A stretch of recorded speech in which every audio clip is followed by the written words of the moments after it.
الزرابي مستيراو كيدان إيرتران أمريكان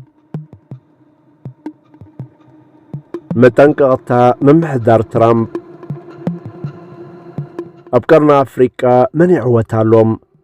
وسانا أمريكان چنكات إثيوبيان سلام كبرات تخطاتلتين ميديا أبزاز لكم السلام دعنا لا تمننا نابتن حجة تدالوه نكيدان إيرتران أمريكان تتاحيزو دمه كرنا أفريقيان كيف بحرن زر مدبنا حسقاقركم أبزوان زي زوبانا حيالان عالمنا زفاتتالو زوبان حيلتات دما نيهلونا نسألوان محدار زتصاوتلو أزيو تأفا في استراتيجيو معاكل كوني ركب أبزز تحلالخ بوليتيكا وهاوهو من محدار دونالد ترامب أبكرنا أفريقيا زغطر زل حدش دبلوماسيا وأنفت بفلاي دما مس إيرترا قبطن صوماليان زكايدو زل قربا ركب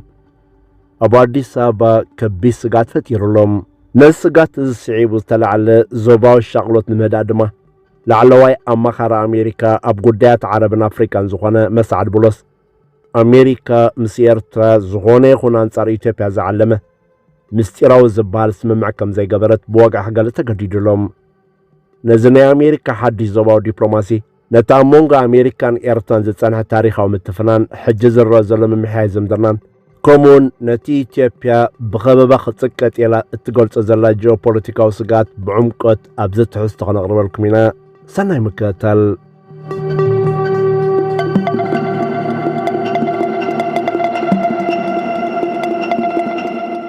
أبزحنا في حاجة معالجتات لعلواي أمخار بريزن دونالد ترامب أبقودات عربنا أفريكان زخوانا مسعد بولس أب محبرا ومراخة بيكساب زرقحو وقعو صحف واشنطن مس إيرترا مستيراو سممع تقبر الله تبايلو بقلو وقنا زور رزلو ورتات فتسيمو حاسوتن مسر زيبو المخانو بنصر قوان قافليتوم إذا العلواي ديبلومات نزي مقلت إذا بزلو أمريكا مستنا ماكل نايزوبا وصتا مايات نايلن أفدقق أحبار مسحاب زركب هاقرات مالت إيرترا إثيوبيان قبطن تكايدو زلا ديبلوماسيا وركب بمعبرسب عالمن زوبان تنتنتن باتو كورب زرائيلو زلو تافافوانيو مسعد بولوسا مقلتيو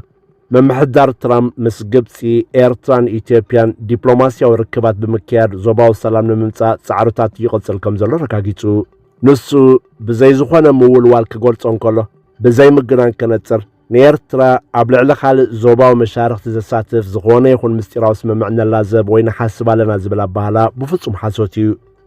كم زعين اسم معيلون كم زبالة مدراون أميت أيركبن قبل نتورا نتيقوالهم اقوادا الدبلومات نسمنا يتخالق زوبايت مشارختي بغدتا يتقاسا نمبر التازراربو بغدتا نيتيوبيا زمالكت مخانو نزغونا بوليتيكا وتعذاب السوهر ايكونن إثيوبيا أبزحج وان مس إيرتران قبطن زلوا زمدرنا بسنكني عامتات بوليتيكا ونصتان وطري أزي تبالا شويو إذن أمريكا مقلت زوات زلو دما بعسر شمون تحمله كلتشان عسران شدشتن أب كايرو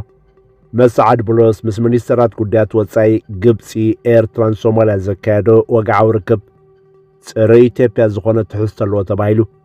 بسفي الحر مكلحيو أبتوانتي منيسترات قدات وطاي قبطن إيرتران أب كايرو دحر من رخابهم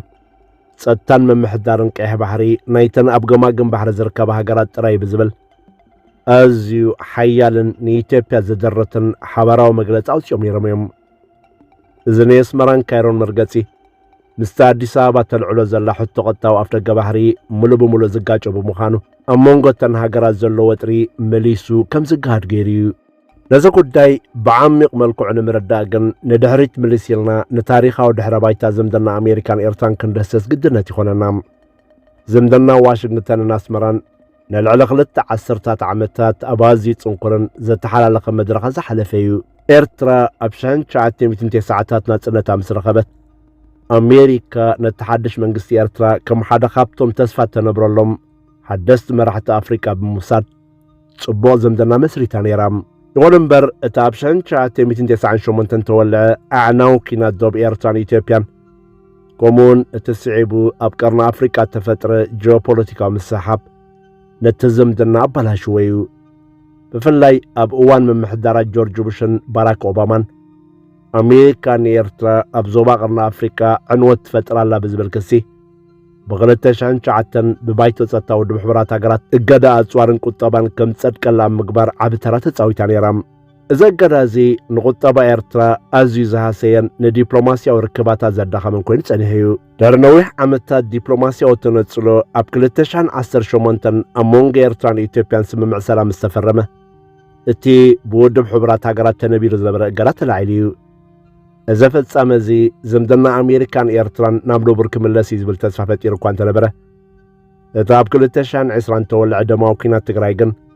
ነቲ ዝምድና ዳግማይ ናብ ጸልማት ኣእትይዎም። ኣሜሪካ ሰራዊት ኤርትራ ኣብ ትግራይ ምእታው ብጽኑዕ ብምዃናን ኣብ ልዕሊ ላዕለዎት ሰበስልጣን ትካላትን መንግስቲ ኤርትራ ሓደስቲ ናይ ቁጠባን ቪዛን እገዳታት ኣንቢራ እያ። እዚ ድማ ኤርትራ ፖለቲካዊ ገጻ ሙሉእ ብምሉእ ናብ ቻይናን ሩስያን ንኽጥምዘ ዘደሪኹ ጸኒሑ እዩ። ሕጂ ግን ኣብዚ ናይ 2026 ሓድሽ ዓለም ለኻዊ ኩነታት ምምሕዳር ትራምፕ ነቲ ኩነታት ብሓድሽ ጂኦፖለቲካዊ መነጽር ይርአሎም።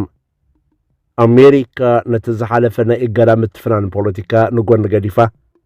ብስሩዕ ዲፕሎማስያዊ ጻዕርታት ኣቢላ ምስ ኤርትራ ርክባታ ከተመሓሽ ትጓየላ።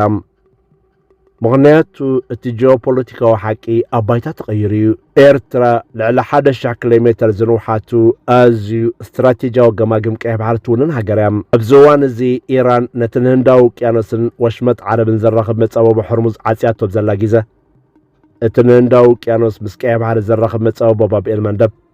ናይ ዓለም ለኻዊ ንግድን ጸጥታን እንኮ መተንፈሲ ኮይኑ ይርከብ። እቶም ብኢራን ዝሕገዙን ንኢራን ዝድግፉን ኣብ የመን ዝርከቡ ዕጡቓት ሕውቲ ድማ ነዚ መፀበቦ ንምዕጻው ወይ ኣብ ልዕለተን በዚ መስመር ዝሓልፈ ዓለም ለኻዊ መራኽብ ሓደጋ ንምውራድ ቀጻሊ ስጋት ይፈጥሩ ኣለዉ። ባብ ኤል መንደብ ብምዕራብ ምስ ኤርትራን ጅቡትን ብምብራቕካ ምስ የመን ዝራኸብ ኣዝዩ ጸቢብ መተሓላለፊ ኮይኑ ኣብዘን ሃገራት ዝፍጠር ዝኾነ ይኹን ዘይምርግጋእ ኣብቲ መተሓላለፊ መራኽብ ቀጥታዊ ዕንቅፋት ምፍጣሩ ዘይተርፍ እዩ። ስለዚ ኣሜሪካ ነዚ ኣዝዩ ኣገዳሲ ዝኾነ መጻበቦ ንምውሓዝ ምስተን ኣብ ባብ ኤል መንደብ ቅርበት ዘለዎን ሃገራት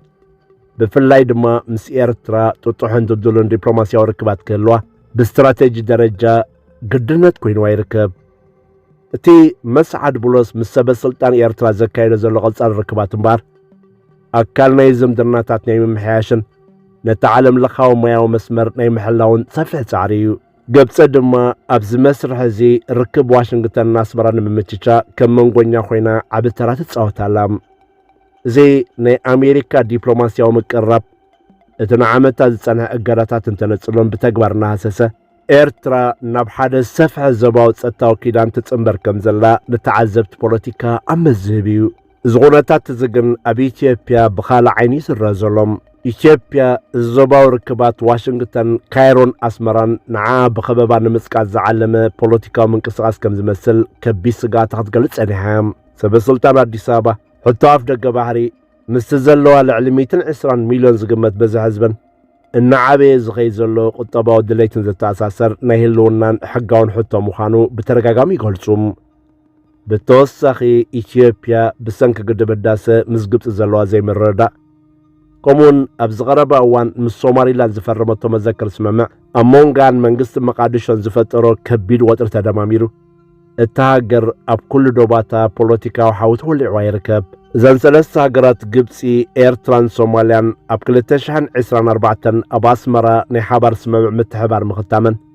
ንኢትዮጵያ እቲ ዞባዊ ኸበባ ናይ ሓቂ ምዃኑ ዘረጋገጸላ ፍጻሜ ነይሩ። ንስጋት ኢትዮጵያ ኣብ ግምት ብምእታዊ እምበር እቲ ኣሜሪካዊ ላዕለዋይ ኣማኻሪ መስዓድ ብሎስ ህጹጽ መግለጺ ክህብ ተገደደም። ዋሽንግተን ምስተን ኣብ ገማግም ባሕሪ ዝርከባ ሃገራት ጸጥታዊ ዝምድና ከተደልድል ኣገዳሲ እኳ እንተኾነ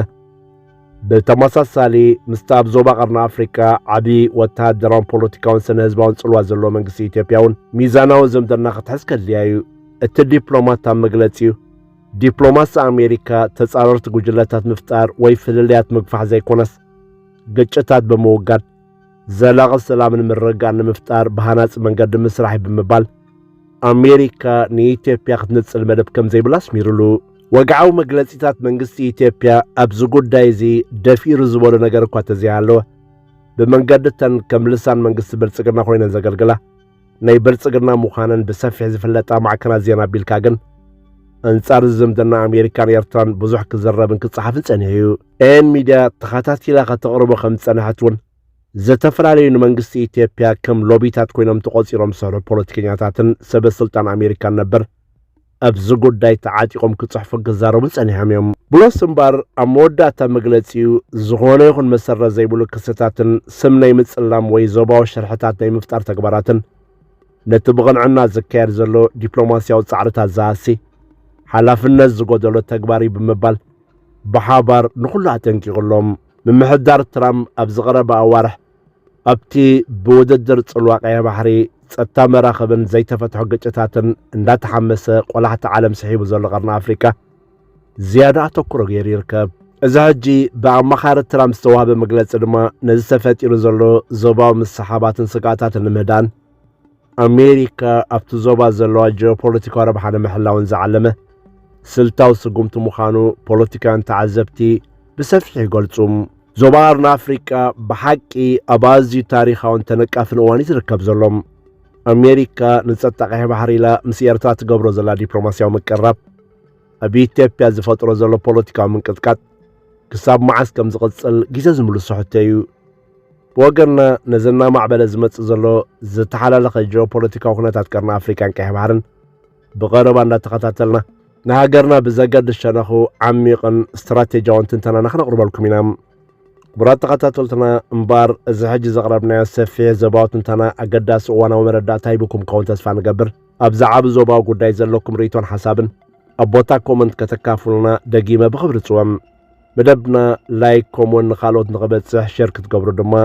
ግደኹም ምዃኑ እዘኻኽረኩም ብኻልእ ኣገዳስን እዋናዊ መደብ ክሳብ ንራኸብ ሰላምን ቅሳነትን ንመላእ ዞባና እንዳተመናነ ሰንበተኩም ኣዳላዊ ዘምህረት ወልደ ሰማዕታት ምሳኹም ጸናሑ ስዒድ መሓመድ ሰላም